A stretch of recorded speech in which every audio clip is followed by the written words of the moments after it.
Minji Park stood outside the tall iron gates of Westbrook Academy and took a deep breath. The building looked like something from a movie.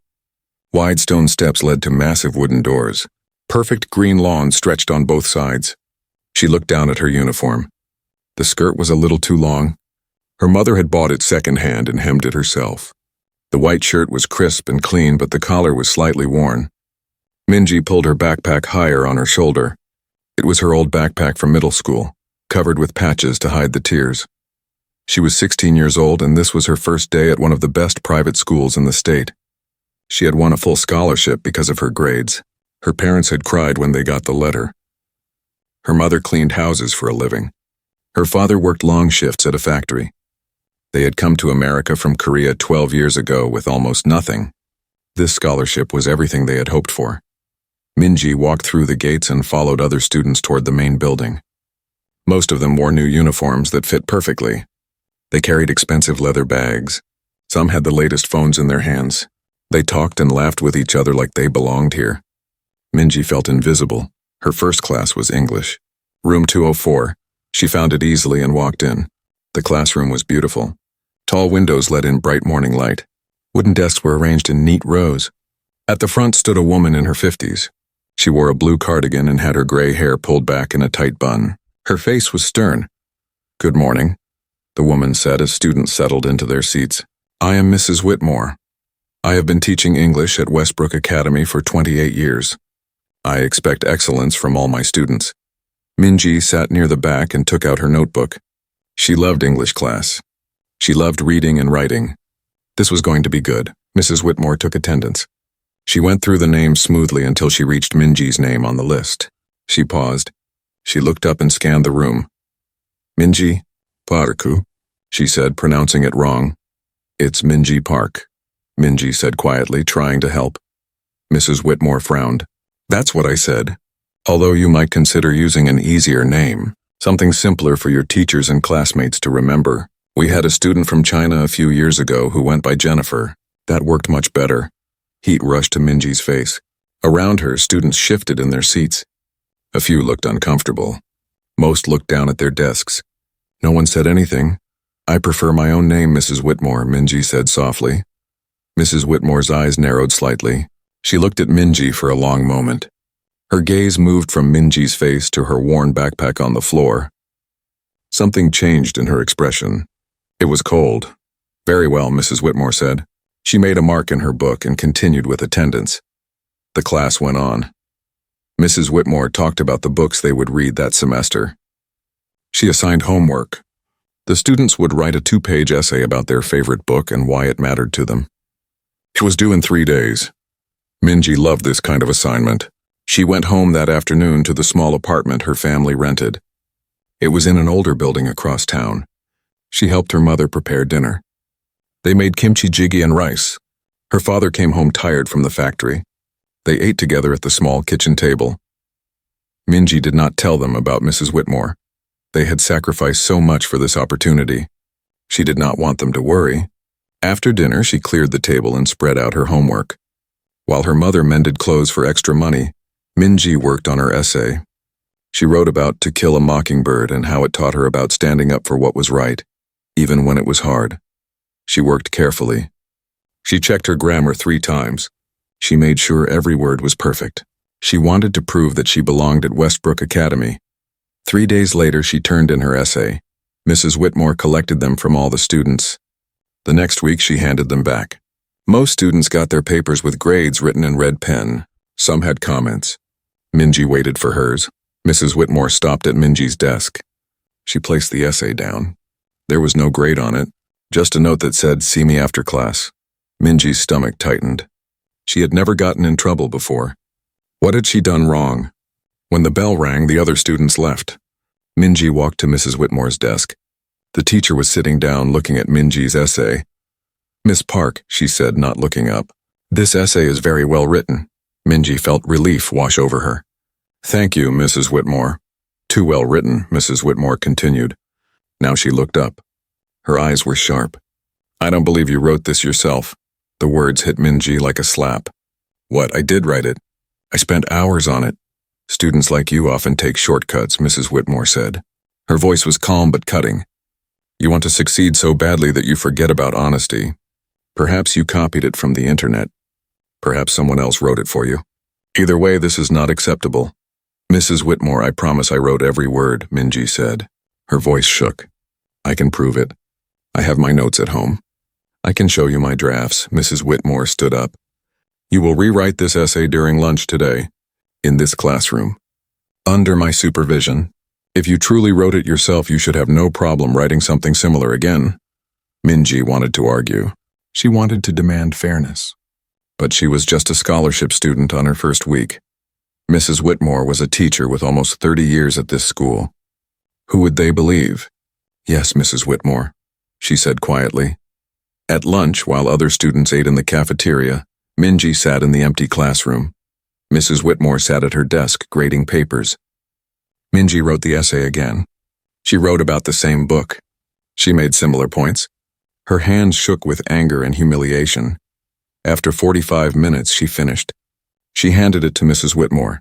The teacher read it slowly. Her expression never changed. When she finished, she put it down. This is acceptable, she said. Similar quality to the first essay. I suppose you did write it yourself. She did not apologize. She did not say she was wrong. She just wrote a B+ at the top of the page. However, I will be watching you closely, Miss Park. I expect all my students to maintain the highest standards of integrity. Minji took the paper. Yes, Mrs. Whitmore. She left the classroom feeling smaller than when she had entered. She did not eat lunch. She went to the library and sat alone until the next class started. That evening at home, she helped her mother fold laundry. Her mother noticed she was quiet. How is school? Her mother asked in Korean. Good, Minji lied. Everything is good, her mother smiled. We are so proud of you. Our daughter at Westbrook Academy. You will do great things, Minji smiled back. She could not tell her mother the truth. Her parents had given up too much. They worked too hard. She would not let Mrs. Whitmore's unfairness take this opportunity away. She would work harder. She would be perfect. She would prove that she belonged. But late that night, alone in her small room, Minji cried into her pillow. She thought about Mrs. Whitmore's words. Students like you. What did that mean? Students who were poor? Students who were Korean? Students who did not fit the image of what Westbrook Academy usually looked like? Minji wiped her tears and made a decision. She would not let this break her. She would stay. She would succeed. No matter what Mrs. Whitmore said or did, Minji would prove her worth through her work. She just did not know yet how hard that would be. The weeks passed slowly. Minji learned the rhythm of Westbrook Academy. She learned which hallways were crowded and which were quiet. She learned where to sit in the cafeteria so she would not feel too alone. She learned how to make herself small and invisible. But she could not learn how to make Mrs. Whitmore treat her fairly. In English class, Mrs. Whitmore had a pattern. When they discussed books, she would turn to Minji and say things like, Miss Park, perhaps you can give us the Asian perspective on this. It did not matter what book they were reading. It did not matter if the book had nothing to do with Asia. Mrs. Whitmore always found a way to make Minji represent an entire continent. Day they were reading The Great Gatsby. It was a book about rich white Americans in the 1920s. They were discussing the character of Daisy Buchanan. Mrs. Whitmore looked directly at Minji. Miss Park, this is a very American story. Do you find it difficult to understand our culture and our values? Minji felt all eyes turned to her. I was born in America, Mrs. Whitmore. I understand it fine. Of course, Mrs. Whitmore said with a thin smile. But your parents are from Korea, are they not? Surely your home culture is quite different from traditional American values. Traditional American values. Minji wanted to ask what those were exactly. She wanted to ask if working hard at a factory counted. She wanted to ask if her mother cleaning other people's houses so her daughter could go to a good school counted. But she said nothing. She just nodded and looked down at her book. The grades were another problem. Minji worked harder than anyone in the class. She read every assignment twice. She wrote careful notes. She revised her essays multiple times, but Mrs. Whitmore always found something wrong. A minus here, a half point off there. Minji's papers came back covered in red marks while other students got clean pages with high grades. There was a boy named Brandon who sat near the front. His father was a lawyer. His mother was on the school board. Brandon did his homework on the bus in the morning. He barely read the books, but his essays always got A's. Mrs. Whitmore would hand them back and say things like, "Excellent insight, Brandon. You have a natural gift for literary analysis." Minji tried not to feel bitter. She tried to focus on learning rather than grades. But it was hard when the unfairness was so clear. The midterm exam came in October. It was a big test covering everything they had studied so far. Minji prepared for 2 weeks. She made flashcards. She reread all the books. She practiced writing essays under time limits. The night before the exam, she barely slept. The exam was hard, but Minji felt good about it. She knew she had done well. She had answered every question carefully. Her essay on symbolism in To Kill a Mockingbird was the best writing she had ever done.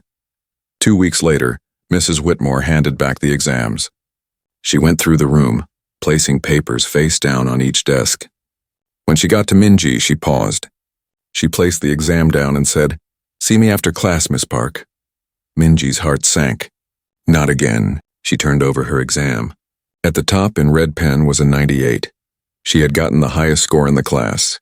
She should have felt happy. Instead, she felt dread. After class, she approached Mrs. Whitmore's desk. The teacher was organizing papers. She did not look up right away. "Miss Park," she finally said, "your exam score is creating some problems for the grade distribution.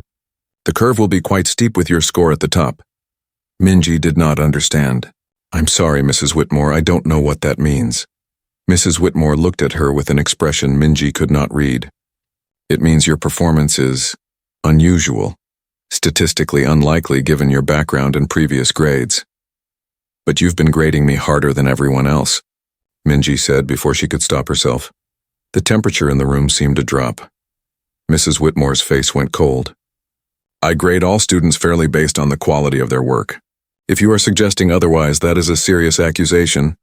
Minji's courage failed. "No, Mrs. Whitmore, I'm sorry. I didn't mean that. I certainly hope not." Mrs. Whitmore turned back to her papers. "You may go." Minji left feeling confused and angry. She had done everything right. She had earned that grade. Why did it feel like she was being punished for it? In November, Mrs. Whitmore assigned a major presentation.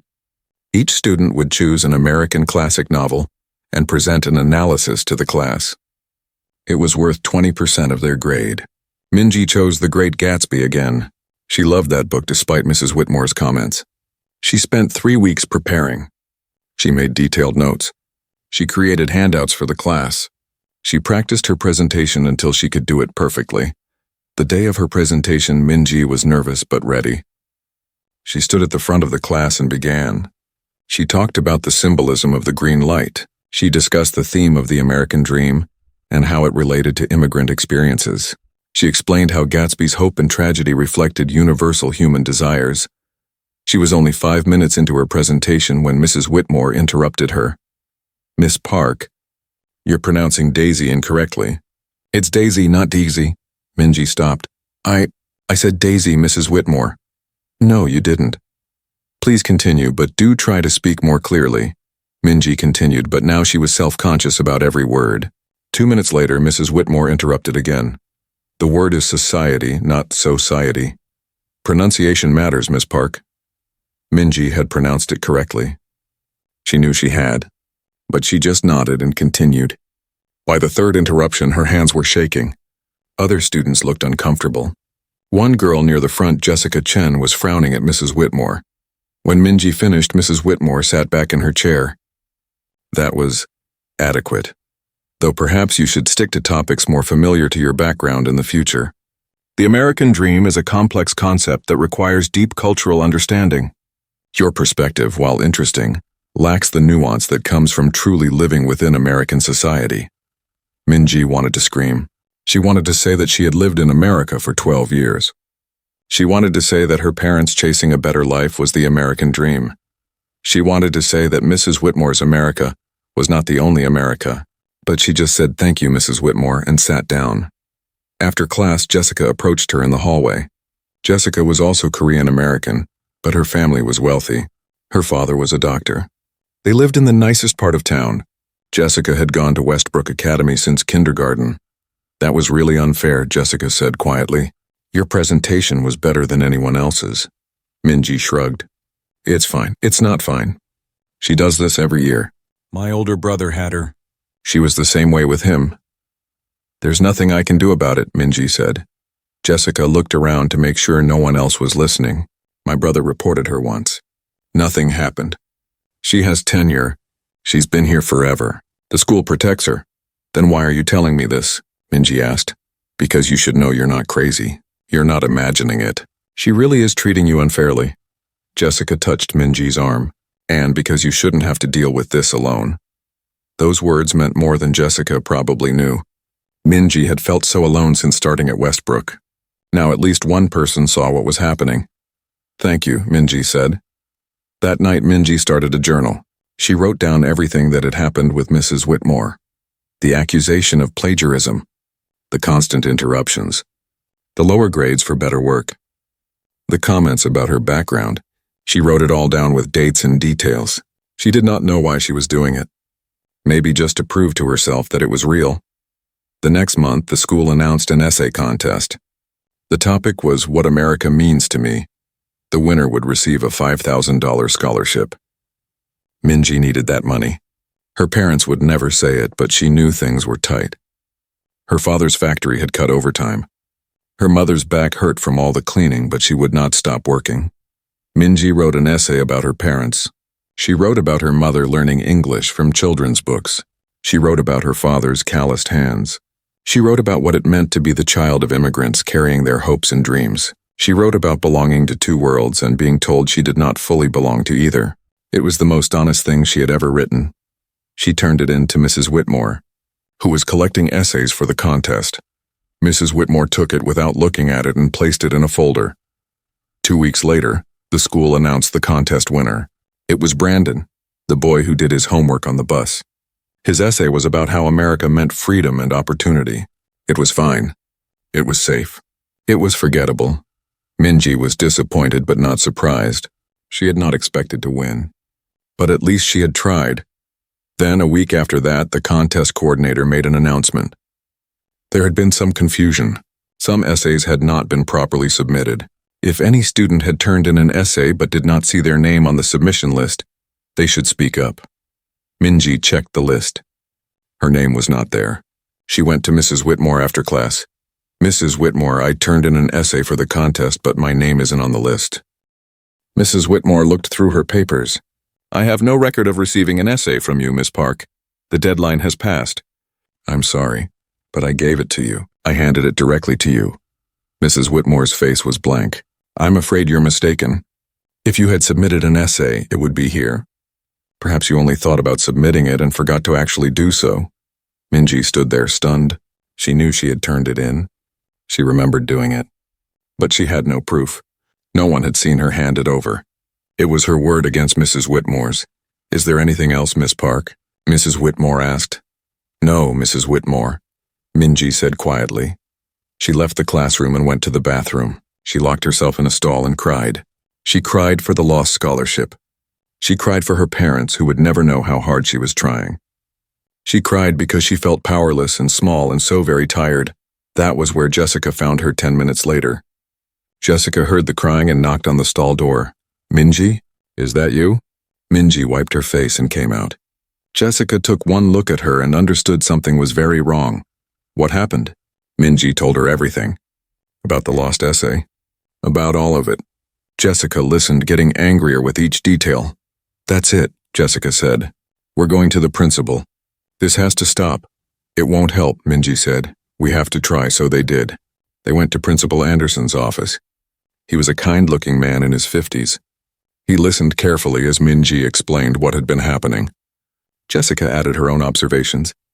The principal took notes. He looked genuinely concerned. I believe you, Minji, he said when she finished. I truly do. But Mrs. Whitmore has been here for a long time. She has an excellent reputation. Without concrete evidence, it would be very difficult to take action. It would be your word against hers. So there's nothing you can do? Jessica asked. I didn't say that. I'll speak with her. I'll make sure she knows I'm watching. But I need you to document everything from now on. Dates, times, witnesses. If this continues, we'll have a case. It was something. Not much, but something. Minji thanked him and left. At least someone in authority knew now. At least someone believed her. But as she walked home that evening, Minji felt the weight of everything pressing down on her. How long could she keep doing this? How long could she stay strong? She thought about transferring back to her old public school. It would be easier. She would not have to fight every day just to be treated fairly. But then she thought about her parents. She thought about all they had sacrificed. She could not give up. Not yet. She would find a way to survive Mrs. Whitmore's class. She would find a way to prove herself. She had to. December came with cold winds and early darkness. Minji's life had fallen into a difficult pattern. She went to school. She worked hard. She endured Mrs. Whitmore's class. She came home exhausted, helped her mother, and did homework late into the night. Every day felt like climbing a mountain. Jessica had convinced 3 other students to write statements about what they had witnessed in Mrs. Whitmore's class. They described the unfair treatment, the harsh grading, the constant interruptions. Minji gave these statements to Principal Anderson. He promised to investigate. But weeks went by and nothing changed. Mrs. Whitmore continued teaching as she always had. If the principal had spoken to her, it had made no difference. Minji was tired. More tired than she had ever been. She started wondering if this was worth it. Maybe she should just give up. Maybe she should transfer. Maybe she was not meant to be at a place like Westbrook Academy. One evening, her mother noticed how quiet she had become. They were folding laundry together in the small living room. The television played softly in the background. Minji's father had already gone to bed.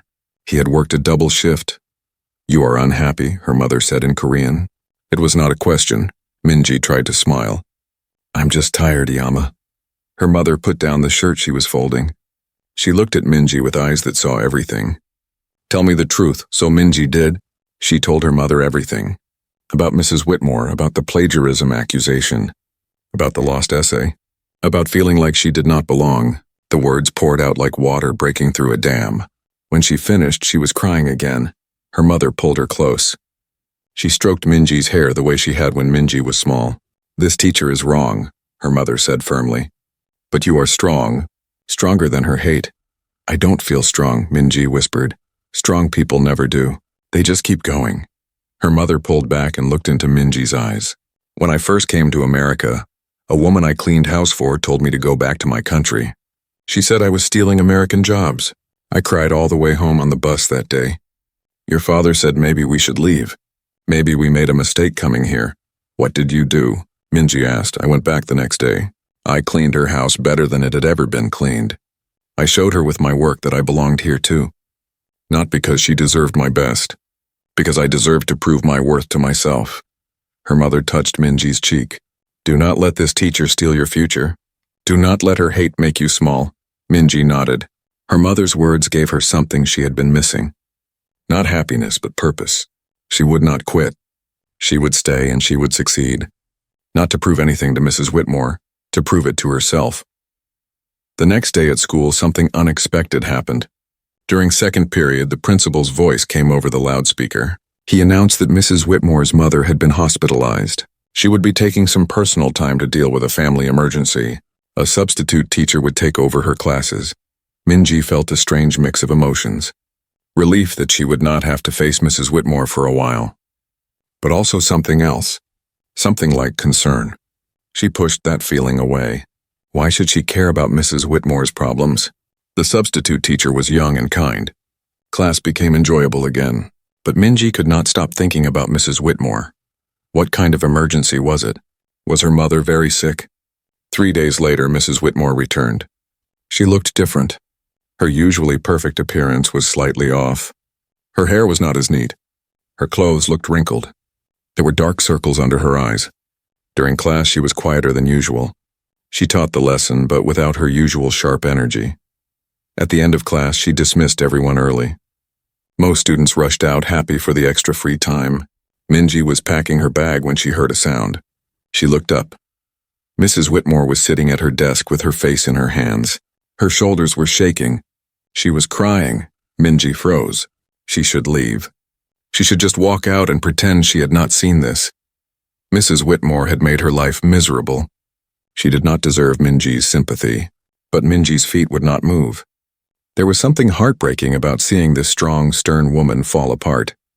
Mrs. Whitmore did not know Minji was still there. She picked up her phone and made a call. Minji knew she should leave now. This was private, but she stood hidden by the doorframe, unable to move. "No, I can't come today," Mrs. Whitmore said into the phone. Her voice was thick with tears. "I have to teach. I needed to check on her." A pause. "Does she remember anything today?" Another pause, longer this time. "She asked for Michael again? She still thinks he's alive?" Minji's heart squeezed. She did not know who Michael was, but the pain in Mrs. Whitmore's voice was real and raw. 20 years of dementia and I still can't get used to it," Mrs. Whitmore continued. "Every day she forgets me. Every day she asks for my brother. And every day I have to remember that he's been dead for 50 years. Her voice broke completely. "I'm so tired of being the only one left to remember." Minji backed away quietly and left. She felt shaken. She had seen Mrs. Whitmore as a villain, as someone who hurt her on purpose, but that woman crying in the classroom was just a human being in pain. A human being dealing with things Minji could not imagine. That night, Minji could not focus on homework. She kept thinking about Mrs. Whitmore, about her sick mother, about her dead brother, about being alone with those memories. Minji thought about her own grandparents in Korea, getting older every year. She thought about how hard it would be to watch them forget her.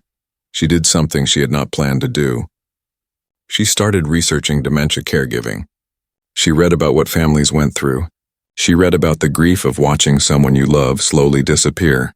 She read about the exhaustion and loneliness of being a caregiver. Over the next week, Minji started noticing things she had not seen before. Mrs. Whitmore was not just strict and cold. She was exhausted. Her hands shook sometimes. She forgot things mid-sentence. Once, she called a student by the wrong name and looked confused for a moment before correcting herself. The other teachers whispered about her in the hallways. Some seemed concerned. Others seemed annoyed. "She's been so difficult lately," Minji heard one teacher say. "She snapped at me in the faculty meeting for no reason." "Cut her some slack," another teacher replied. "Her mother is dying. She's been dealing with this for years." Minji also noticed something else. On Mrs. Whitmore's desk sat several photographs in small frames. Minji had seen them before but never looked closely. One showed a much younger Mrs. Whitmore with an elderly woman. Another showed Mrs. Whitmore as a young woman, maybe in her 20s, with bright eyes and a real smile. And there was one more photo, partially hidden behind the others. It showed Mrs. Whitmore, still young, standing next to a man in a military uniform. But the man was not white. He appeared to be Asian, Korean maybe. They stood close together, both smiling. Minji found this strange. Why would Mrs. Whitmore, who treated Minji so badly for being Korean, have a photo with a Korean man? Who was he? The question bothered Minji. She could not stop thinking about it. That weekend, she went to the public library. She knew Mrs. Whitmore had been teaching at Westbrook Academy for almost 30 years. But what about before that? Who had she been before she became this cold, harsh teacher? Minji started with old yearbooks. Westbrook Academy's history went back over 100 years. The library had copies of yearbooks going back decades. Minji started looking through books from the 1970s. She did not know exactly when Mrs. Whitmore had graduated, but she guessed it was somewhere around then based on her age. She found her in the 1971 yearbook. Patricia Whitmore. She was 18 years old in the photo, with long dark hair and bright eyes. She looked happy. Under her photo was a list of activities. International Club, French Club, Debate Team. There was a quote, "The future belongs to those who believe in the beauty of their dreams." Minji kept looking. She found Patricia in the group photos. In the International Club picture, she stood among students of different races, all smiling together. In one candid shot from the school newspaper, Patricia sat at a lunch table with a diverse group of friends. This was not the Mrs. Whitmore that Minji knew. This girl looked open and kind. What had happened to her? Minji looked for more information. She found old local newspapers on the library's computer system. She started searching for Patricia Whitmore's name. Most results were recent things about the school. But then she found something from 1968. A newspaper article about local soldiers who had died in the Vietnam War. One name caught her attention. Michael Whitmore, age 22. Minji read the article carefully. Michael Whitmore had died saving the life of his fellow soldier during an ambush. He was being awarded a medal for heroism.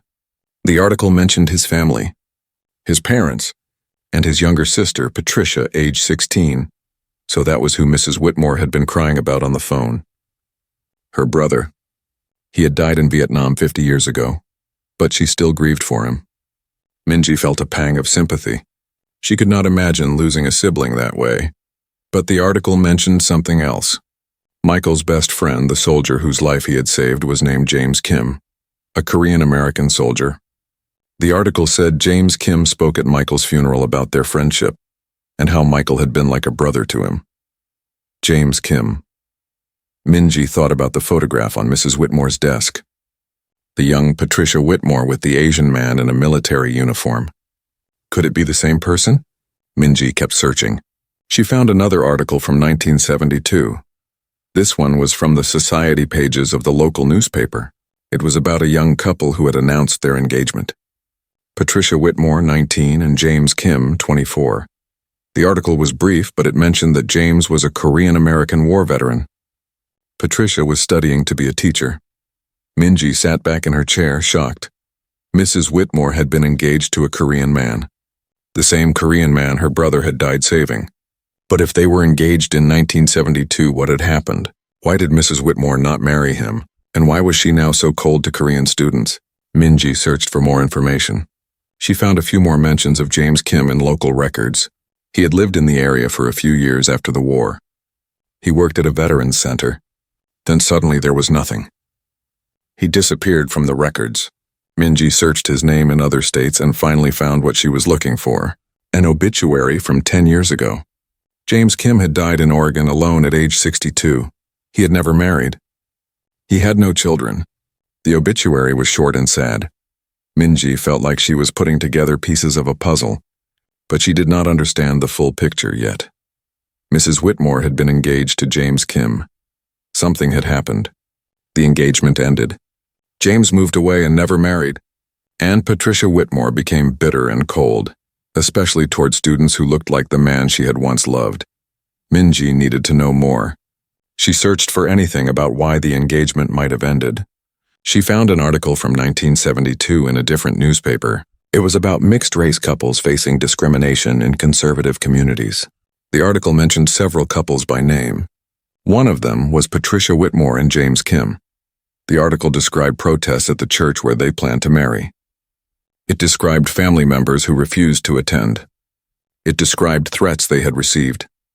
The article ended by saying that several of the couples mentioned had decided not to go through with their marriages because of the pressure and hatred they faced. Minji wondered if Patricia and James were among them. Had Mrs. Whitmore given up on love because people told her it was wrong? Had she spent the last 50 years trying to convince herself she had made the right choice? Minji thought about the woman crying in the classroom. "I'm so tired of being the only one left to remember." Mrs. Whitmore was not just grieving her mother's dementia. She was grieving a whole life that could have been a life with James, a life where she stayed true to who she was in that 1971 yearbook photo, bright and open and kind. Instead, she had become someone who hurt others. She had become someone who looked at Minji and saw a reminder of what she had lost, and she punished Minji for it. Minji understood now. Understanding did not make it okay. It did not erase the harm Mrs. Whitmore had caused, but it made Mrs. Whitmore human. It made her pain visible, and it made Minji think about how grief can poison a person, turning them into something they never meant to be. On Monday, Minji went back to school with this knowledge heavy in her heart. In English class, Mrs. Whitmore taught her lesson. She was still harsh. She still graded Minji unfairly, but now when Minji looked at her, she saw something different. She saw a woman who had been hurt so badly that she hurt others without even realizing how much of herself she had lost. The class was discussing Shakespeare's tragedies that week. They were reading about how grief can destroy people, how it can turn heroes into villains. Minji raised her hand. "Yes, Miss Park?" Mrs. Whitmore said with her usual cool tone. "I think the real tragedy is not what happens to these characters," Minji said carefully. "It's what they let their pain turn them into. They become strangers to themselves. They become the opposite of who they were meant to be." The classroom went quiet. Mrs. Whitmore stared at Minji for a long moment. Something flickered in her eyes. Recognition maybe, or pain. She opened her mouth as if to say something, then closed it. She looked away. "That's an insightful observation, Miss Park," she finally said, her voice softer than usual. She turned back to the board. "Class dismissed early today. I have something to attend to." The students left, confused by the early dismissal. Minji packed her bag slowly. She looked back at Mrs. Whitmore one more time. The teacher sat at her desk staring at the photographs. Her hand rested on the frame that held the picture of young Patricia and James. Her fingers trembled. Minji left quietly. She did not know what would happen next. She did not know if Mrs. Whitmore would change or if things would stay the same. But something had shifted. The next day, Minji found a note on her desk before class started. It was in Mrs. Whitmore's handwriting. It said only, "Your analysis yesterday was very insightful. Well done." It was not an apology. It was not enough. But it was the first kind word Mrs. Whitmore had ever given her, and it made Minji think that maybe, just maybe, change was possible. Even for someone as lost as Mrs. Whitmore seemed to be. January brought snow in the second half of the school year. Mrs. Whitmore continued teaching, and while she was not exactly warm to Minji, something had changed. The harsh comments became less frequent. The unfair grades became less obvious.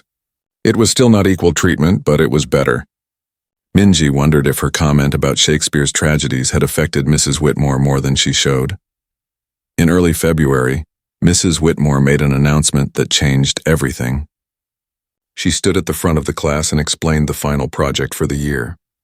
It would be worth 30% of their grade. "This semester we have studied literature that explores what it means to be human," Mrs. Whitmore said. "For your final project, I want you to answer this question. What makes us human? You may choose any format. An essay, a presentation, an art project, a film. Be creative. Be thoughtful. Show me that you have learned something this year."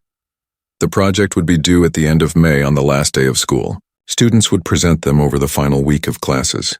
It was a big assignment and it would take months of work. Minji knew immediately what she wanted to do.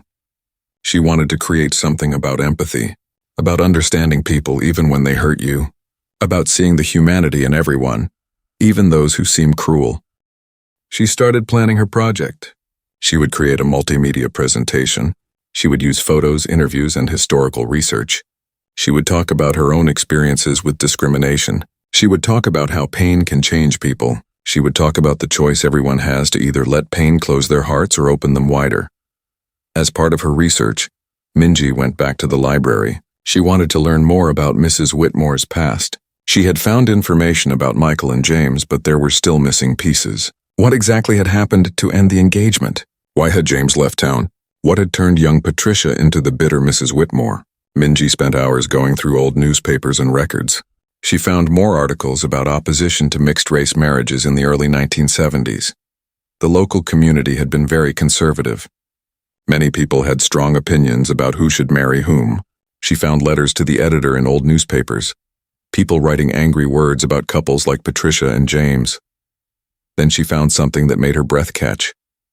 It was a newspaper article from 1973, a year after the engagement announcement. The headline read, "Local couple breaks engagement amid community pressure." The article was brief but painful to read. It explained that Patricia Whitmore and James Kim had decided to end their engagement. According to the article, Miss Whitmore's family had strongly opposed the marriage. Her father had given her an ultimatum: marry James and lose her family, or end the engagement and keep her place in the family. The article quoted an anonymous source saying that Patricia had chosen her family, but there was more. Minji found an article from a few months earlier, before the breakup. It was an interview with Patricia Whitmore, printed in a small progressive newspaper. Young Patricia spoke passionately about love crossing all boundaries. She talked about her brother Michael and how he had taught her that all people were equal. She talked about James and how much she loved him. She said, "I don't care what anyone thinks. James and I are going to be together." Love is stronger than hate. So what had changed? What had made her break that promise? Minji kept searching. She found James Kim's name in records from a Korean American veterans organization. There was a newsletter from 1975 that mentioned him. It said James Kim had moved to Oregon to start fresh after a difficult time in his hometown. The newsletter mentioned that James had faced significant discrimination and harassment that had affected his mental health. Minji searched for more recent information about James. She found his obituary again and read it more carefully this time. James Kim had died alone at age 62. He had worked as a counselor at a veterans center, helping other soldiers deal with trauma. He had never married. He had no children. The obituary mentioned that he had struggled with depression for most of his adult life. It said he would be buried in a veterans cemetery with military honors. There were no family members listed as survivors. Minji felt tears in her eyes. This man had survived war. He had saved lives. He had lost the woman he loved. And he had spent the rest of his life alone, carrying that pain. And Patricia Whitmore had also spent her life alone, carrying the same pain. Two people who loved each other, separated by other people's hate. 50 years of loneliness for both of them. Now Minji understood the full tragedy. Mrs. Whitmore had given up on love because the world told her to. She had chosen safety over truth. And then she had spent decades trying to convince herself she had made the right choice. She had built walls around her heart. She had told herself that differences mattered, that some people did not belong together, that the world her father had believed in was the right one. And somewhere along the way, she had forgotten who she used to be. She had forgotten the girl who believed love was stronger than hate. Looking at students like Minji must have been torture for Mrs. Whitmore. Every Korean face was a reminder of James. Every time she was harsh to Minji, she was trying to prove to herself that she had been right to give him up. She was trying to prove that the differences mattered, that she had not thrown away her one chance at real happiness for nothing. But of course she had. She had thrown it all away. And now she was old and alone, taking care of a mother who did not remember her, mourning a brother who died 50 years ago, and thinking about a man she had loved and lost, all because she had been afraid. All because she had let other people's hate change who she was. Minji understood now what her project would really be about. It would be about this. About how fear and pain can turn people into strangers to themselves. About how the world's cruelty can make us cruel. But also about how it is never too late to choose differently. About how healing is always possible if we are brave enough. She worked on her project for 3 months. She interviewed her mother about facing discrimination and choosing not to become bitter. She researched the history of racism in America. She included information about the civil rights movement and about people who had fought against hate. She created a timeline showing how society's views on mixed-race marriages had changed over the decades. She included stories of people who had overcome prejudice and stories of people who had been destroyed by it. And she included Mrs. Whitmore's story, though she did not use her name. She called it a case study in how grief can poison. She presented it as a cautionary tale. A young woman who believed in love and equality, who lost her brother in war, who fell in love with someone her community rejected, who had to choose between love and family, who chose family and spent the rest of her life becoming harder and colder, convincing herself she had made the right choice, who took her pain out on innocent people who reminded her of what she had lost. Minji also decided what gift she would give Mrs. Whitmore. It was not really a gift. It was more like returning something that had been lost. She went back to the library one more time. She requested copies of the old photographs she had found in the archives. The photo of young Patricia and James from the engagement announcement. The photo of Michael Whitmore in his uniform. She found a photo of Michael and James together, both in uniform, both smiling. She had these printed and professionally restored. She bought a nice frame and carefully arranged the photos. She wrote a letter to go with them. It took her many drafts to get the words right. She wanted to be honest but not cruel. She wanted to be clear but also kind. May arrived, bringing warm weather and the end of the school year. Students presented their final projects during the last week of classes. Some were creative, some were thoughtful, and some were clearly done at the last minute. Mrs. Whitmore graded them all with her usual strictness. She gave high marks to students whose work was strong. She gave lower marks to those who had not tried hard. Minji noticed that Mrs. Whitmore seemed tired as the week went on. She looked at the photographs on her desk more often. Sometimes her eyes seemed far away, like she was remembering things from long ago. On Thursday, the second to last day of presentations, Jessica gave her project. It was about mental health and the stigma around asking for help. It was honest and personal. Jessica talked about her own struggles with anxiety. She talked about how hard it was to appear perfect all the time. It was a brave presentation. Mrs. Whitmore gave her a B+, which seemed low for such honest work. On Friday, the last day of school, Minji would give her presentation. She was nervous. She had worked so hard on this project. It was the most important thing she had ever created. She knew it might make Mrs. Whitmore angry. It might make her defensive. But Minji hoped it might also make her think, might make her see herself clearly for the first time in years. Minji barely slept Thursday night. She practiced her presentation over and over. Her mother asked if she was okay. Minji said she was fine, but she was not fine. She was terrified and excited and determined all at once. Friday morning came. Minji packed her materials carefully. She put the wrapped gift in her backpack. She dressed in her best outfit, the uniform her mother had bought new just for this occasion. As she walked to school, she thought about everything that had happened this year. All the pain, all the learning, all the growing. She thought about the girl she had been in September, so hopeful and nervous on her first day. She thought about how Mrs. Whitmore had tried to break her spirit. She thought about how she had almost let it happen. But she was still here. She was still standing. She was stronger now than she had ever been. The school day passed slowly. Finally, it was time for English class. Minji's presentation was scheduled for last. She sat through the period, watching other students present. Her heart beat faster as her turn approached. When Mrs. Whitmore finally called her name, Minji stood up. She walked to the front of the room. She set up her materials. She looked out at her classmates. She looked at Mrs. Whitmore, sitting at her desk with her red grading pen ready. My project is titled The Architecture of Prejudice, How Pain Builds Walls, Minji began. Her voice was steady. This year I learned that hurt people, but I also learned that healed people heal people. Today I want to share that story with you. Mrs. Whitmore's expression did not change, but her hand holding the pen went very still.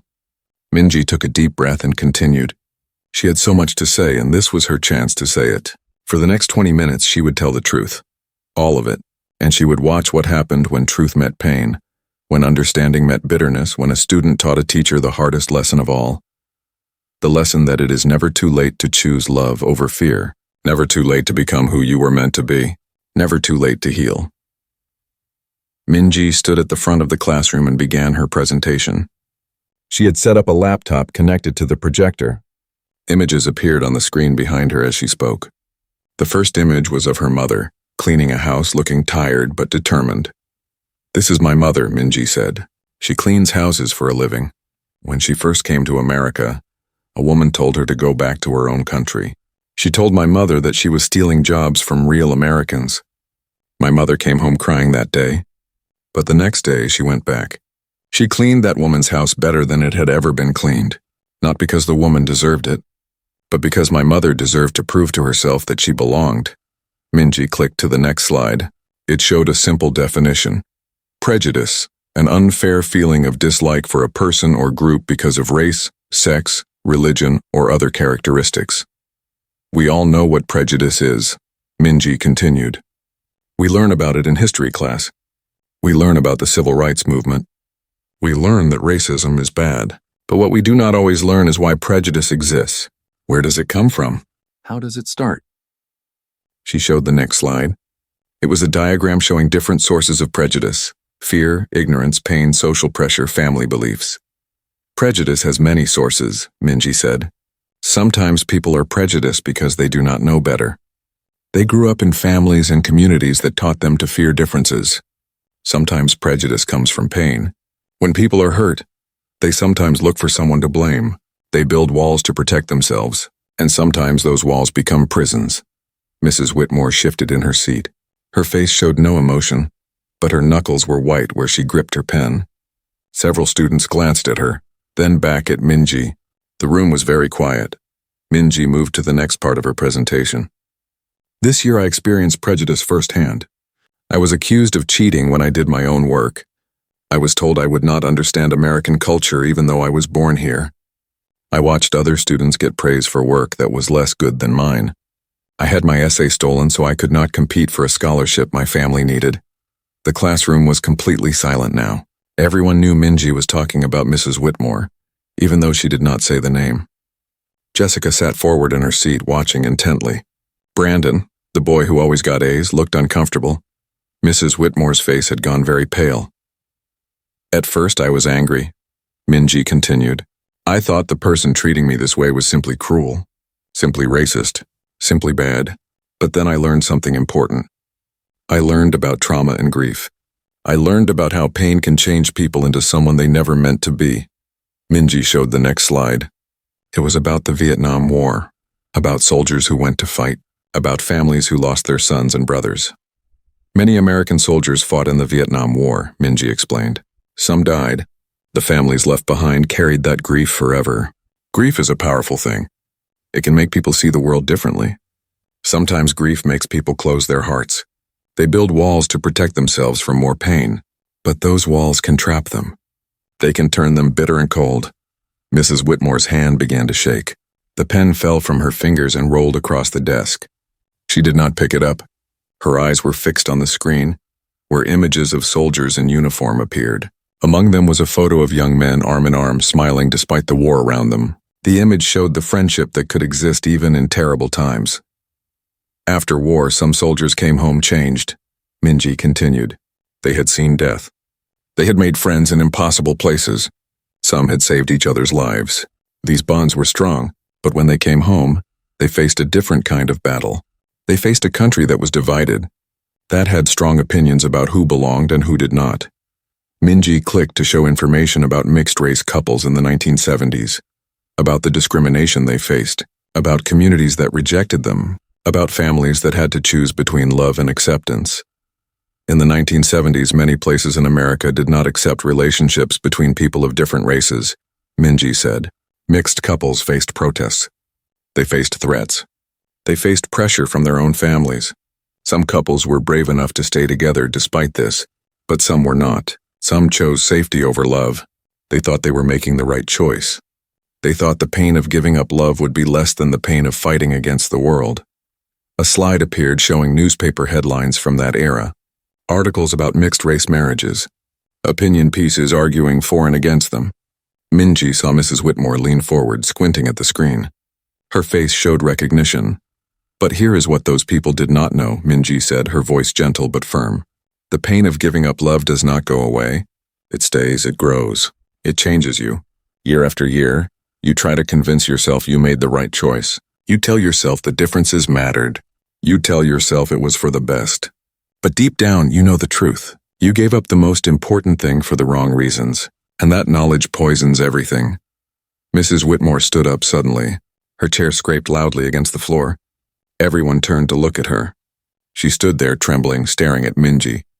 For a moment, Minji thought she would yell, or storm out, or tell Minji to stop. But Mrs. Whitmore did not do any of those things. She just stood there, her face showing 50 years of pain all at once. Then she turned and walked quickly out of the classroom. The door closed behind her with a soft click. The students erupted in whispers. What just happened? Is Mrs. Whitmore okay? Should we go get someone? Jessica stood up, ready to follow. Minji held up her hand. Please, she said quietly. Let me finish. The room settled again. Minji continued her presentation, though her hands were shaking now. She showed the rest of her research. She talked about her own experiences again. She explained how understanding someone's pain does not mean excusing their behavior. She talked about accountability and healing. She talked about the choice everyone faces when they have been hurt. Become bitter or become better. My mother taught me that hurt people, Minji said, showing a photo of her mother smiling. But she also taught me that healed people heal people. The question is not whether we will experience pain. We all will. The question is what we do with that pain. Do we let it close our hearts? Or do we let it open them wider? She showed examples of people who had faced discrimination and chosen compassion. Civil rights leaders who preached love instead of hate. Immigrants who faced cruelty but remained kind. Survivors of violence who worked for peace. People who broke the cycle of pain instead of continuing it. What makes us human, Minji concluded, is not our pain. Pain is universal. What makes us human is our ability to choose. We can choose bitterness or compassion. We can choose walls or bridges. We can choose to stay trapped in our pain or to heal from it. And we can make this choice at any moment. It is never too late. Not on the last day of school. Not after 50 years, never. The final slide appeared. It was a simple quote. The choice is always ours until the very last day. Minji stopped talking. The classroom was silent. Then Jessica started clapping. Slowly, other students joined in. Soon the whole class was applauding. Some students had tears in their eyes. Even Brandon was nodding, looking thoughtful. Principal Anderson appeared at the door. He must have heard about Mrs. Whitmore leaving. Is everything all right? He asked. Yes, Minji said. Everything is all right. I just finished my presentation. The principal looked around the room, sensing something important had happened. Where is Mrs. Whitmore? She stepped out, Minji said. She needed a moment. The principal nodded slowly. Your presentation was about what topic? About how pain can change us, Minji said, and how we can choose to heal. The principal looked at Minji for a long moment. He seemed to understand more than she had said. That sounds like important work, Minji. Very important work indeed. He left. The bell rang. Students gathered their things, but many stopped to talk to Minji first. They thanked her. They told her the presentation was powerful. They told her she was brave. Jessica hugged her tightly. That was incredible, Jessica whispered. You might have just changed someone's life. Maybe, Minji said. Or maybe I just made things worse. You told the truth, that's never wrong. The classroom emptied. Minji packed up her materials slowly. She kept looking at the door, waiting for Mrs. Whitmore to return. But she did not come back. The period was over. The presentation was done. Minji picked up her backpack. Inside was the wrapped package, the gift she had prepared. But how could she give it now? Mrs. Whitmore had left. She had been too upset to stay. Maybe Minji had gone too far. Maybe she had hurt Mrs. Whitmore too much. Minji walked to Mrs. Whitmore's desk. She looked at the photographs there. The old woman who must be Mrs. Whitmore's mother. The young, smiling Patricia from decades ago. And yes, partially hidden, the photo of Patricia with the Asian man in the military uniform, James Kim. The man she had loved and lost. Minji took the wrapped package from her backpack. She placed it carefully on Mrs. Whitmore's desk, right next to the photographs. She wrote a quick note on a piece of paper. Please open this when you are ready. It is not exactly a gift. It is more of a return. Minji Park. She placed the note on top of the package. Then she left the classroom. The hallway was crowded with students celebrating the last day of school. They talked about summer plans and laughed with friends. Minji walked through them, feeling separate from their joy. She had done something big today, something that could not be undone. She did not know if it was right or wrong. She did not know if it would help or harm. She only knew she had told the truth as clearly and kindly as she could. She went to her locker to clean it out. As she removed her books and papers, she thought about the year that had passed. She had come to Westbrook Academy as a nervous scholarship student, hoping to prove herself. She had faced prejudice and pain. She had learned hard lessons about the world and about people. She had discovered that even cruel people are still human, that they carry their own wounds and fears. She had also learned that she was stronger than she thought, that she could face unfairness without breaking, that she could choose understanding without excusing harm, that she could tell the truth even when it was frightening. As Minji closed her locker for the last time that year, she wondered where Mrs. Whitmore had gone. Was she in her car, crying? Was she in the principal's office? Was she sitting somewhere alone, facing memories she had buried for decades? Minji would probably never know. The school year was over. Summer was here. When school started again in the fall, Minji would be a senior. Mrs. Whitmore might still be teaching, or she might not. She might have opened the gift, or she might have thrown it away. She might have read Minji's letter, or she might have burned it. But Minji had done what she needed to do. She had stood up. She had spoken her truth. She had offered understanding and a path toward healing. What Mrs. Whitmore did with that was her choice to make. Minji walked out of Westbrook Academy into the bright May sunshine. Students poured out around her. shouting and celebrating freedom. She thought about her mother who would be proud of her. She thought about her father, working hard so she could have opportunities. She thought about all the people who faced prejudice every day and had to choose how to respond.